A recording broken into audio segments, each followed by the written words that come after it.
Yeah. We'll now recognize the gentleman from South Carolina, Mr. Gowdy, for 5 minutes. Good morning, Director Comey. Secretary Clinton said she never sent or received any classified information over her private email. Was that true? Our investigation found that there was classified information sent. So it was not true? Right. That's what I said. Okay. Well, I'm looking for a little shorter answer so you and I are not here quite as long. Secretary Clinton said there was nothing marked classified on her emails, either sent or received. Was that true? That's not true. There were a small number of portion markings on, I think, 3 of the documents. Secretary Clinton said, I did not email any classified material to anyone on my email. There is no classified material. Was that true? There was classified material emailed. Secretary Clinton said she used just one device. Was that true? She used multiple devices during the 4 years of her term as Secretary of State. Secretary Clinton said all work-related emails were returned to the State Department. Was that true? No, we found work-related emails, thousands, that were not returned. Secretary Clinton said neither she nor anyone else deleted work-related emails from her personal account. Was that true? That's a harder one to answer. We found traces of work-related emails on devices or in Slack space, whether they were deleted or whether when a server was changed out, something happened to them. There's no doubt that there were work-related emails that were removed electronically from the email system. Secretary Clinton said her lawyers read every one of the emails and were overly inclusive. Did her lawyers read the email content individually? No. Well, in the interest of time, and because I have a plane to catch tomorrow afternoon, I'm not going to go through any more of the false statements, but I am going to ask you to put on your old hat. False exculpatory statements, they are used for what? Well, either for a substantive prosecution or for evidence of intent in a criminal prosecution. Exactly. Intent and consciousness of guilt, right? Is that right? Right. Consciousness of guilt and intent. In your old job, you would prove intent, as you just referenced, by showing the jury evidence of a complex scheme that was designed for the very purpose of concealing the public record. And you would be arguing, in addition to concealment, the destruction that you and I just talked about, or certainly the failure to preserve. You would argue all of that under the heading of content. You would also be arguing the pervasiveness of the scheme, when it started, when it ended, and the number of emails, whether they were originally classified or up-classified. You would argue all of that under the heading of intent. You would also probably, under common scheme or plan, argue the burn bags of daily calendar entries or the missing daily calendar entries as a common scheme or plan to conceal. 2 days ago, Director, you said a reasonable person in her position should have known a private email was no place to send and receive classified information. You're right, an average person does know not to do that. This is no average person. This is a former First Lady, a former United States Senator, and a former Secretary of State that the President now contends is the most competent, qualified person to be president since Jefferson. He didn't say that in 08, but he says it now. She affirmatively rejected efforts to give her a state.gov account. She kept these private emails for almost 2 years and only turned them over to Congress because we found out she had a private email account. So you have a rogue email system set up before she took the oath of office, thousands of what we now know to be classified emails, some of which were classified at the time. One of her more frequent email comrades was in fact hacked, and you don't know whether or not she was. And this scheme took place over a long period of time and resulted in the destruction of public records, and yet you say there is insufficient evidence of intent. You say she was extremely careless, but not intentionally so. You and I both know intent is really difficult to prove. Very rarely do defendants announce, on this date, I intend to break this criminal code section. Just to put everyone on notice, I am going to break the law on this date. It never happens that way. You have to do it with circumstantial evidence. Or if you're Congress and you realize how difficult it is to prove specific intent, you will formulate a statute that allows for gross negligence. My time is out, but this is really important. You mentioned there's no precedent for criminal prosecution. My fear is there still isn't. There's nothing to keep a future Secretary of State or President from this exact same email scheme or their staff. And my real fear is this. It's what the chairman touched upon. This double-track justice system that is rightly or wrongly perceived in this country. That if you are a private in the Army and you email yourself classified information, you will be kicked out. But if you are Hillary Clinton and you seek a promotion to Commander-in-Chief, you will not be. So what I hope you can do today is help the average person, the reasonable person you made reference to, the reasonable person understand why she appears to be treated differently than the rest of us would be. With that, I would yield back.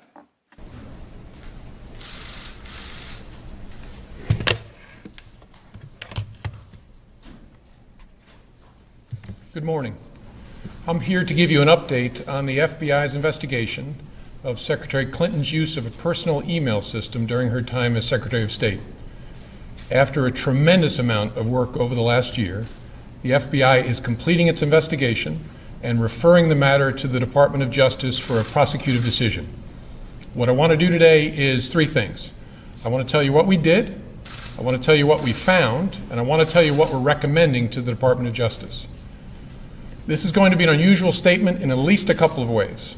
First, I'm going to include more detail about our process than I ordinarily would, because I think the American people deserve those details in a case of intense public interest. And second, I have not coordinated this statement or reviewed it in any way with the Department of Justice or any other part of the government. They do not know what I'm about to say. But I want to start by thanking the FBI employees who did remarkable work in this case. Once you have a better sense of how much we have done, you will understand why I am so grateful and so proud of their work. So first, what we have done. This investigation began as a referral from the Intelligence Community Inspector General in connection with Secretary Clinton's use of a personal email server during her time as Secretary of State. The referral focused on whether classified information was transmitted on that personal system. Our investigation looked at whether there is evidence that classified information was improperly stored or transmitted on that personal system in violation of a federal statute that makes it a felony to mishandle classified information either intentionally or in a grossly negligent way, or a second statute making it a misdemeanor to knowingly remove classified information from appropriate systems or storage facilities. And consistent with our counterintelligence responsibilities, we have also investigated to determine if there is evidence of computer intrusion by nation states or by hostile actors of any kind. Now, I have so far used the singular term email server in describing the referral that began our investigation. It turns out to have been more complicated than that.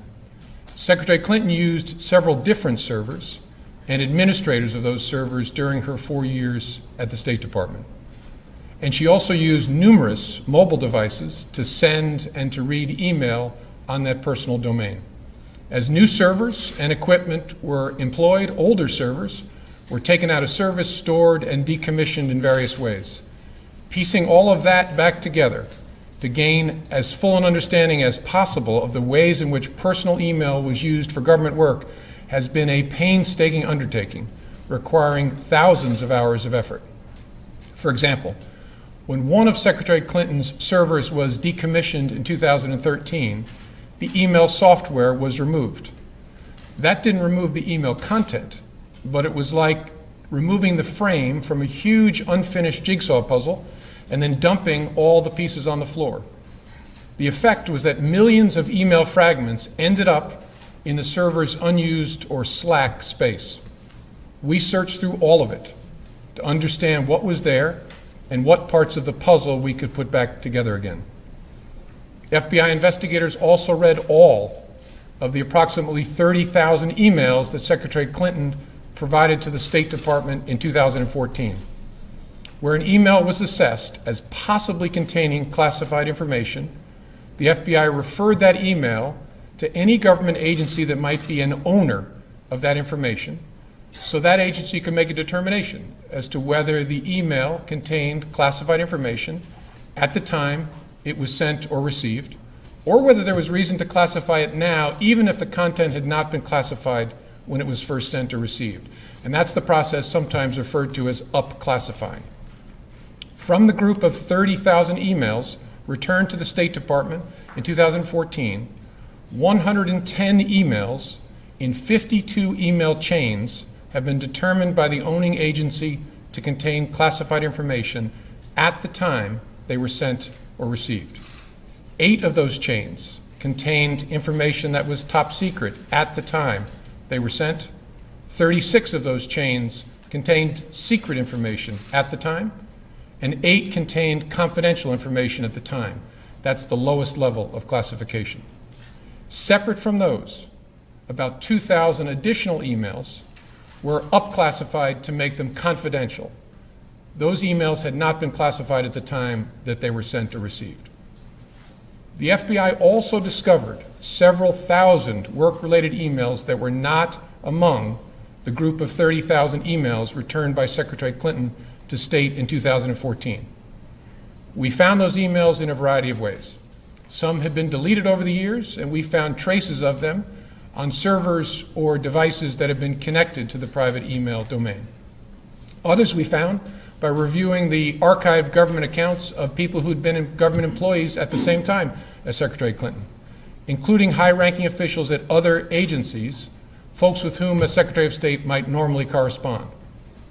This helped us recover work-related emails that were not among the 30,000 that were produced to State. Still others we recovered from that painstaking review of the millions of email fragments dumped into the slack space of the server that was decommissioned in 2013. With respect to the thousands of emails we found that were not among those produced to the State Department, agencies have concluded that 3 of those were classified at the time they were sent or received, 1 at the secret level and 2 at the confidential level. There were no additional top secret emails found, and finally, none of those we found have since been up-classified. I should add here that we found no evidence that any of the additional work-related emails were intentionally deleted in an effort to conceal them in some way. Our assessment is that, like many email users, Secretary Clinton periodically deleted emails, or emails were purged from her system when devices were changed. Because she was not using a government account, or even a commercial account like Gmail, there was no archiving at all of her emails. So it's not surprising that we discovered emails that were not on Secretary Clinton's system in 2014 when she produced those 30,000 some emails to State. It could also be that some of the additional work-related emails that we've recovered were among those deleted as personal by her lawyers when they reviewed and sorted her emails for production in late 2014. The lawyers doing the sorting for Secretary Clinton in 2014 did not individually read the content of all of her emails as we did for those available to us. Instead, they relied on header information, and they used search terms to try to find all work-related emails among the reportedly more than 60,000 that were remaining on her system at the end of 2014. It's highly likely that their search missed some work-related emails and that we later found them, for example, in the mailboxes of other officials or in the slack space of a server. It's also likely that there are other work-related emails that they did not produce to State and that we did not find elsewhere and that are now gone because they deleted all emails they did not produce to State, and the lawyers then cleaned their devices in such a way as to preclude complete forensic recovery. We have conducted interviews and done technical examination to attempt to understand exactly how that sorting was done by her attorneys. Although we don't have complete visibility because we're not able to fully reconstruct the electronic record of that sorting, we believe our investigation has been sufficient to give us reasonable confidence there was no intentional misconduct in connection with that sorting effort. And of course, in addition to our technical work, we interviewed many people, from those involved in setting up the personal email system and maintaining the various iterations of Secretary Clinton's server, to staff members with whom she corresponded on email, to those involved in the email production to State, and finally, Secretary Clinton herself. Last, we have done extensive work to try to understand what indications there might be of compromise by hostile actors in connection with that personal email system. So that's what we've done. Now let me tell you what we found. Although we did not find clear evidence that Secretary Clinton or her colleagues intended to violate laws governing the handling of classified information, there is evidence that they were extremely careless in their handling of very sensitive, highly classified information. For example, 7 email chains concern matters that were classified at the top secret special access program at the time they were sent and received. Those chains involve Secretary Clinton both sending emails about those matters and receiving emails about those same matters. There is evidence to support a conclusion that any reasonable person in Secretary Clinton's position or in the position of those with whom she was corresponding about those matters should have known that an unclassified system was no place for that conversation. In addition to this highly sensitive information, we also found information that was properly classified as secret by the U.S. intelligence community at the time it was discussed on email. That is, excluding any later up-classified emails. None of these emails should have been on any kind of unclassified system, but their presence is especially concerning because all of these emails were housed on unclassified personal servers, not even supported by full-time security staff like those found at agencies and departments of the United States government, or even with a commercial email service like Gmail. I think it's also important to say something about the marking of classified information. Only a very small number of the emails here containing classified information bore markings that indicated the presence of classified information. But even if information is not marked classified in an email, participants who know or should know that the subject matter is classified are still obligated to protect it. And while not the focus of our investigation, we also developed evidence that the security culture of the State Department, in general, and with respect to the use of unclassified systems in particular, was generally lacking in the kind of care for classified information that's found elsewhere in the U.S. government. With respect to potential computer intrusion by hostile actors, we did not find direct evidence that Secretary Clinton's personal email domain, in its various configurations since 2009, was hacked successfully. But given the nature of the system and of the actors potentially involved, we assess we would be unlikely to see such direct evidence. We do assess that hostile actors gained access to the private commercial email accounts of people with whom Secretary Clinton was in regular contact from her personal account.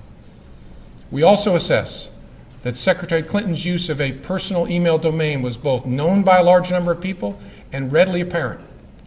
She also used her personal email extensively while outside the United States, including sending and receiving work-related emails in the territory of sophisticated adversaries. Given that combination of factors, we assess it is possible that hostile actors gained access to Secretary Clinton's personal email account. So that's what we found. Finally, with respect to our recommendation to the Department of Justice. In our system, the prosecutors make the decisions about whether charges are appropriate based on evidence that the FBI helps collect. Although we don't normally make public our recommendations to the prosecutors, we frequently make recommendations and engage in productive conversations with prosecutors about what resolution may be appropriate given the evidence. In this case, given the importance of the matter, I think unusual transparency is in order. Although there is evidence of potential violations of the statutes regarding the handling of classified information, our judgment is that no reasonable prosecutor would bring such a case. Prosecutors necessarily weigh a number of factors before deciding whether to bring charges. There are obvious considerations like the strength of the evidence, especially regarding intent. Responsible decisions also consider the context of a person's actions and how similar situations have been handled in the past. In looking back at our investigations into the mishandling or removal of classified information, we cannot find a case that would support bringing criminal charges on these facts. All the cases prosecuted involved some combination of clearly intentional and willful mishandling of classified information, or vast quantities of information exposed in such a way as to support an inference of intentional misconduct, or indications of disloyalty to the United States, or efforts to obstruct justice. We do not see those things here. To be clear, this is not to suggest that in similar circumstances, a person who engaged in this activity would face no consequences. To the contrary, those individuals are often subject to security or administrative sanctions, but that's not what we're deciding now. As a result, although the Department of Justice makes final decisions on matters like this, we are expressing to Justice our view that no charges are appropriate in this case. I know there will be intense public debate in the wake of this recommendation, as there was throughout the investigation. What I can assure the American people is that this investigation was done honestly, competently, and independently. No outside influence of any kind was brought to bear. I know there were many opinions expressed by people who are not part of the investigation, including people in government, but none of that mattered to us. Opinions are irrelevant, and they were all uninformed by insight into our investigation because we did our investigation the right way. Only facts matter, and the FBI found them here in an entirely apolitical and professional way. I couldn't be prouder to be part of this organization. Thank you very much. Director Comey, there are people who say you're making this announcement to clear the way for her to campaign for the president.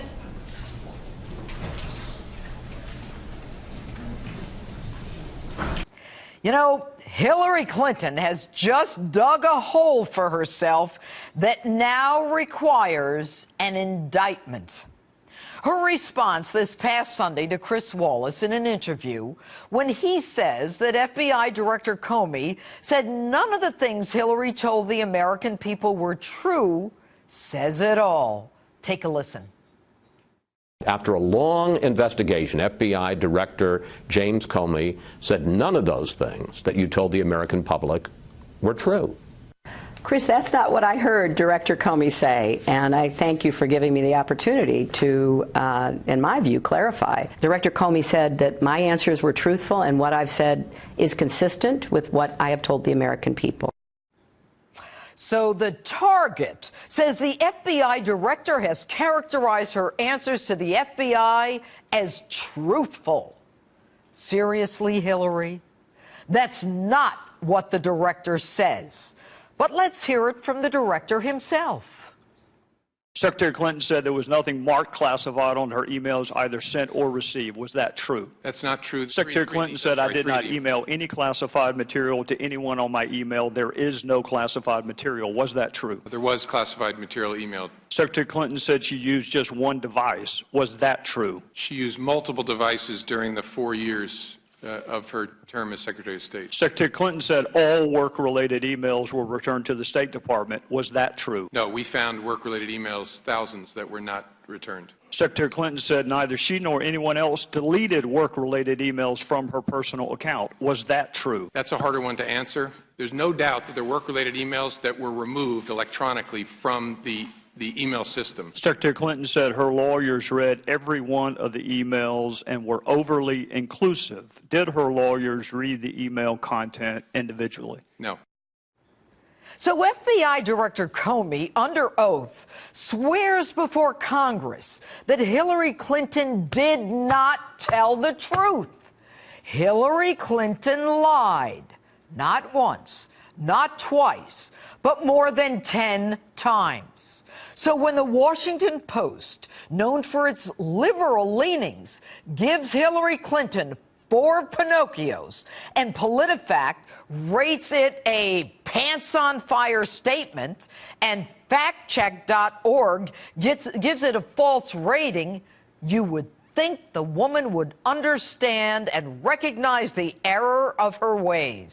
You would think that the presidency demands a certain amount of integrity and honesty. George, I cannot tell a lie. Washington and Honest Abe Lincoln are spinning in their graves. So what does the liar-in-chief do now that she's been exposed? she doubles down on the lie and says in yet another interview, quote, as the FBI said, everything that I've said publicly has been consistent and truthful with what I've told them. And yesterday, the crescendo got so loud at the National Hispanic and Black Journalists Conference that she tripled down and said she may have short-circuited. Take a listen to this one. Director Comey had said that my answers in my FBI interview were truthful. That's really the bottom line here. And I have said during the interview and in many other occasions over the past months that what I told the FBI, which he said was truthful, is consistent with what I have said publicly. So I may have short-circuited it, and for that I will try to clarify, because I think Chris Wallace and I were probably talking past each other. Hillary, it would have been so easy for you to say, I've already said I made a mistake, or I've learned my lesson. But no, not you. Folks, this is a woman who does not know what the truth is. And if her brain short circuits, is she telling us that she needs work done? Or that the work done was no good? Or that the work done didn't work? And they want to call Donald Trump unstable? At least the man says what he thinks and what he believes. You may not like it, but at least he's honest. Give me honest any day of the week. And this is far more serious, and I'll tell you why.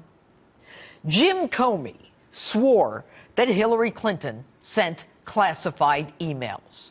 Accordingly, she lied to us. He knew that she sent classified emails. So if the FBI knew that she sent classified emails, did they ask her whether she did? If they did, irrespective of her answer, they would have had to take her out in cuffs.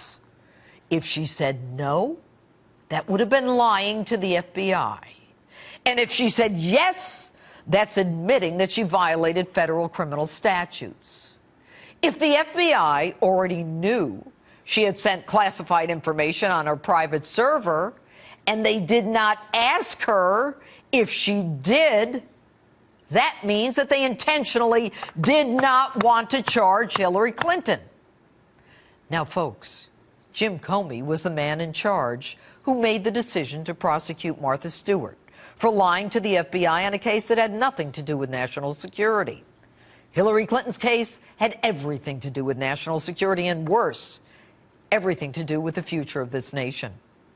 And when Hillary Clinton says, what I told the FBI, which he, Comey, said was truthful, is consistent with what I have said publicly, she is telling us that she repeated the lie that she told us about not sending classified emails when she spoke to the FBI.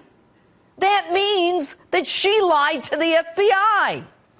She is clearly stating that what she told the FBI is what she told us. She lied to us, as per Comey, and now she's telling us she told the FBI the same lie. Jim Comey's hands are now tied. He cannot do the dance anymore about how there was no intent, or that he's not sure what negligence means, or that it was only recklessness or carelessness, or that the statute isn't clear, or that no reasonable prosecutor would go forward. Comey, the prosecutor who wasn't in that room in the interview, who didn't use the opportunity to size up a prospective defendant, who didn't use the opportunity to analyze her truthfulness and her body language, the man who didn't even speak to every one of the FBI agents in that room, who quickly made a determination that she did not have the intent, which was not even an element of the crime in the first place, is now caught between a rock and a hard place. Jim Comey, for all his truth-saying, has an obligation to his oath and the Constitution. He has an obligation to recognize what this woman has said, not once, not twice, but at least 10 times, and what he has said under oath. Jim, you're running with dogs, and you know better than I that when you lie with dogs, expect to get fleas. And that's my open. Tell me what you think on my Facebook page or Twitter. #JudgeJeanine.